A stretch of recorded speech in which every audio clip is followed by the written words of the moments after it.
Hi. So in the last 1 month, the rupee has depreciated about 4% against the dollar.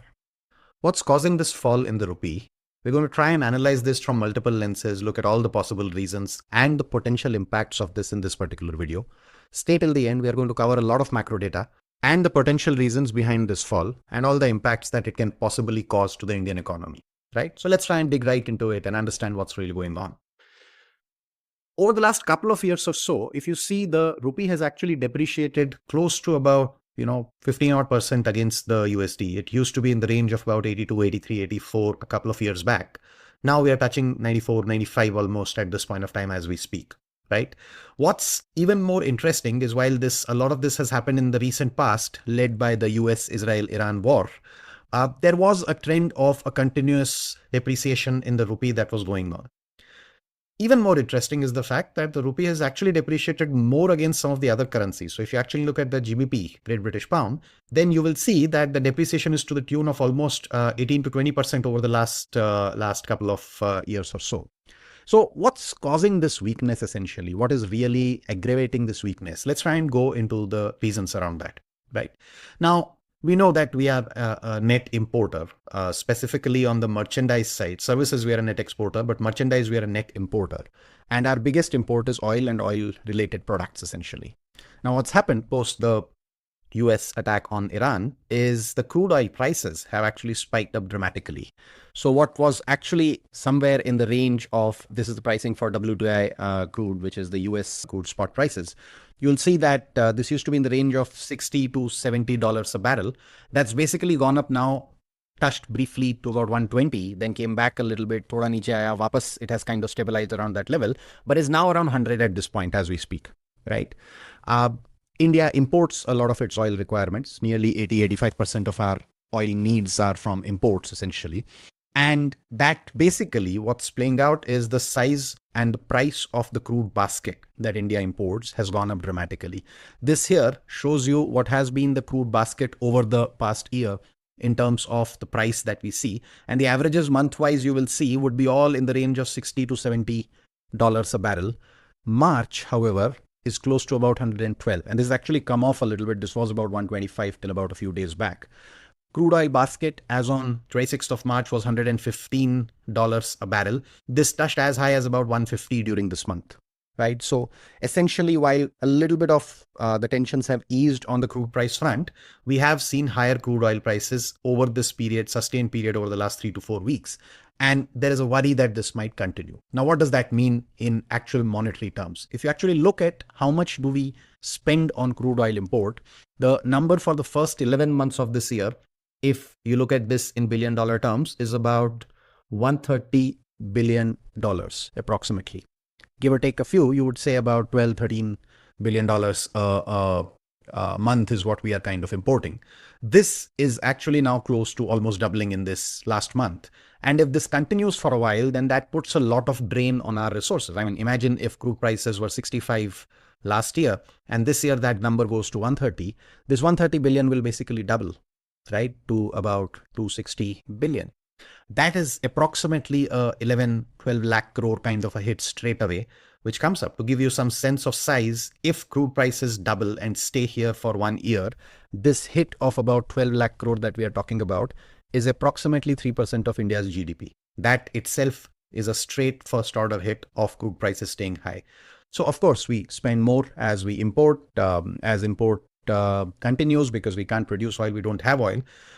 This creates a problem, which is a vicious circle that kind of starts, right? More importantly, if you also look at India's forex reserves, while the overall forex reserves number are healthy at about $700 billion, right? We have about $700 billion worth of reserves. The interesting bit that you will see here is that these reserves are composed of various parts, right? There are some special drawing rights. There are foreign currency assets, FCA, and then there is gold. And you will note that post 2021, the foreign currency assets component is almost stable. What's increased is the gold component there. And that's because A, we have bought a little bit more gold, and B, the prices of gold have gone up, right? So the jump in forex reserves that we see, a lot of it is because the price of gold has gone up.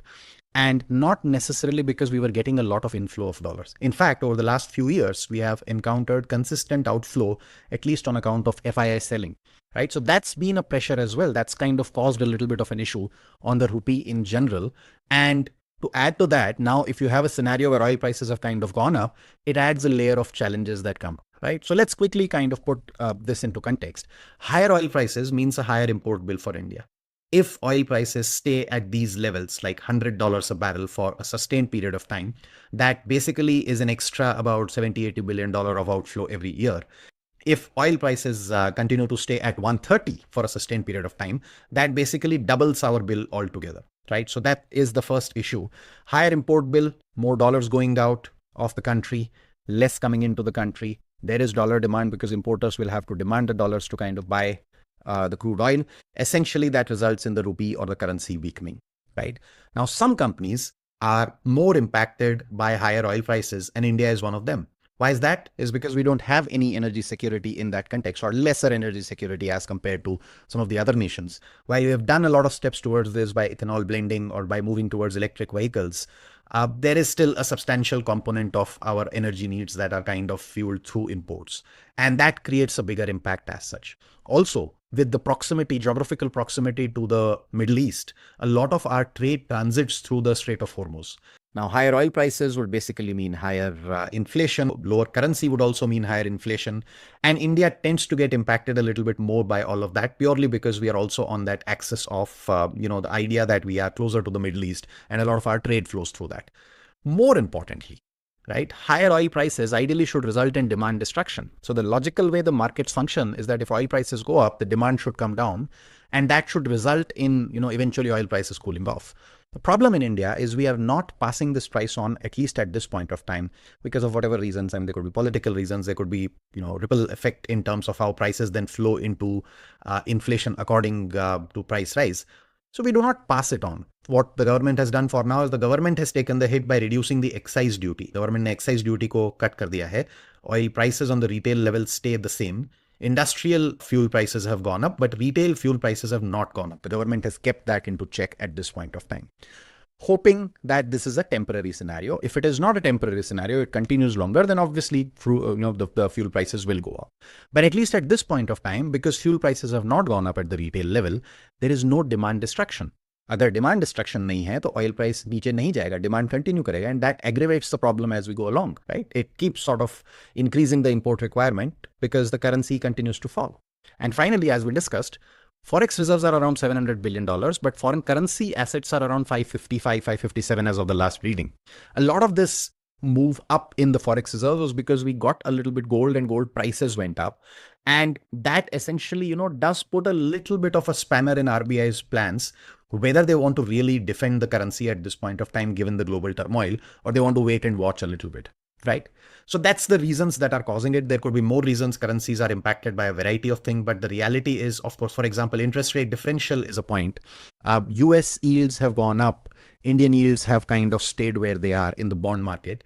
And so as the rate differential narrows, the relative attractiveness of a currency or a country reduces in that context, right? So if US interest rate is at 2%, India is at 7%, then there's a 5% spread. But if US is at 4.5% and we are at 6.8%, that relative spread is too low for somebody to kind of take money in the US and invest it in Indian bond markets. So that's also causing a little bit of an issue. There could be other reasons, but it's a mishmash of all of these major reasons, primarily oil prices being the key challenge at this point of time. Right? Now, what does it impact? What is the challenge at the other side? Lower rupee hurts imports, because if I was importing worth $100 and the rupee rate was 90, I was paying 9,000 rupees, but now I have to pay 9,500 rupees for the same. So automatically it starts hurting imports. It will feed into inflation as well, because price has gone up. Price ऊपर चला गया है because मैं अब ज़्यादा पे कर रहा हूँ same barrel of oil के लिए. So as it comes into the economy, the price has gone up, and essentially that feeds into inflation. As it feeds into inflation, it then percolates through the economy. And this is just the first order impact. The moment you cut off supply of natural gas, we were reading that, Tata Motors was planning to shut down or cut down its production capacity because car painting uses natural gas essentially. So a lot of these chip manufacturing countries are facing helium shortage at this point of time. Fertilizer, a lot of global fertilizer trade actually moves through the Strait of Hormuz. So as this continues, there is going to be a feeding inflation as well that's going to kind of be caused because of the depreciating currency. Also, lower rupee means FII returns go down. Let's take an example to understand it. Let's assume somebody invested $100 in India at 85 rupees to a dollar last year in the Nifty, let's say. So this must have been what, 8,500 invested? Now the market is down about 10%. So 8,500 should have become 7,650 minus 10%, correct? But now when you convert 7,650 at 94 or 95, the number you get in dollar terms is $81. So $100 invested, that's become $81. That's a 19% hit. And the market has gone down 10% because the currency has kind of also gone down by about 9-10% in this period. So that's the challenge where we see that the dollar hit is more. Now what that does is it causes a vicious cycle. Why? Because FII returns go down, so they are worried, they sell more. When they sell more, the markets fall more. Then they take this money out of the country, so the rupee falls more, and then some other FII will get spooked at that point. So that creates a little bit of a challenge in terms of this understanding. The third impact is, imagine somebody borrowed $100 million at 85 rupees to a dollar. This would have been 850 crore, right? Now, when you return $100 million, you actually have to pay 94, 95 based on that. So 94.5, if the rate is to be taken as that, then you have to end up paying 945 crore. The principal component itself has gone up. Forget about lower interest rates and all of that. The actual principal component of your borrowed money, foreign currency borrowing, has gone up. And so a weakening rupee creates all sorts of challenges. Inflation goes up, returns for external investors into the country kind of get hit. So they are uncertain, they pull out money. And if you have borrowed money from outside India in a foreign currency, that becomes a problem because the principal amount kind of increases at that point of time. So multiple levels of challenges that kind of come up with the falling rupee. Of course, that has then indirect impacts on the stock markets and bond markets and on so on and so forth. Now, what do we do? Right? So RBI actually on Friday weighed in and came up with a new ruling, which they said that they limited the net open position of banks in terms of the dollar terms, right? On the onshore market, which is in India, to $100 million per bank, right? Now, a lot of banks hold a lot of dollars. In simple terms, a bank is holding dollars for various reasons. Either they are probably speculating that dollar will strengthen, or RBI actually from time to time does dollar swaps as well, right? INR dollar swaps with the banks, where rupee liquidity is provided to the banks and dollar is taken from the bank. And this kind of gives low cost money to the banks as well. Rupee liquidity is at a lower cost in that context. Now what RBI has done is they've said that only $100 million can be held, right? And this has to be complied by April 10th, which means banks will have to sell the extra dollars that they're holding.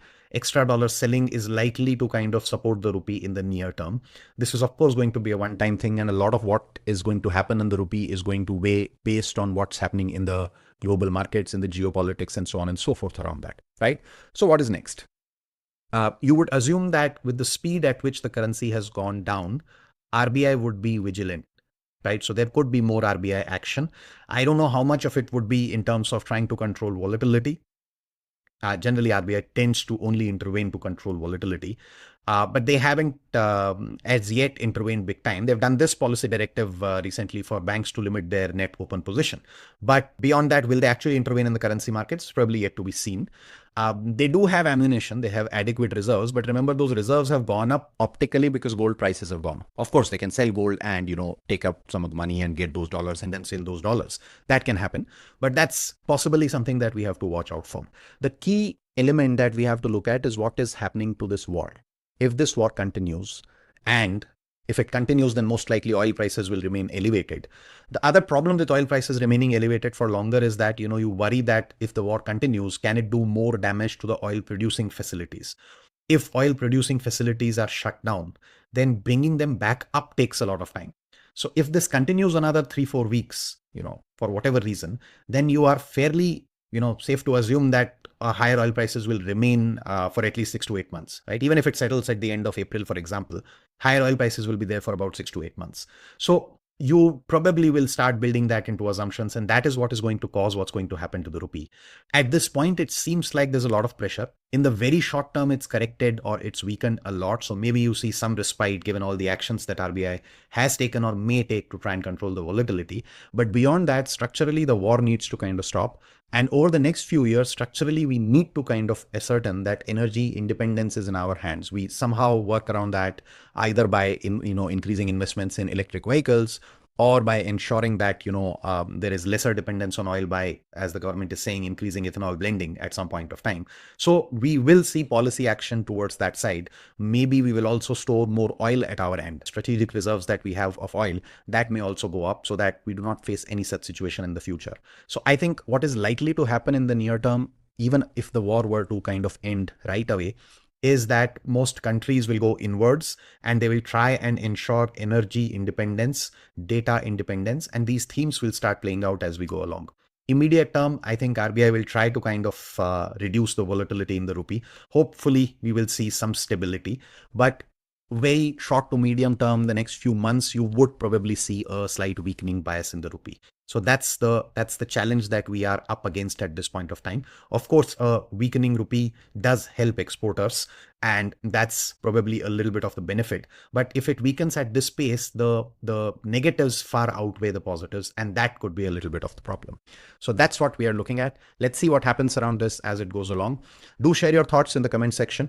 Do share with us if you want anything else to be discussed around the macroeconomic scenario. We will try and kind of add that as well. And leave your feedback if you like the video as well. Thanks a lot. That's it in this particular video.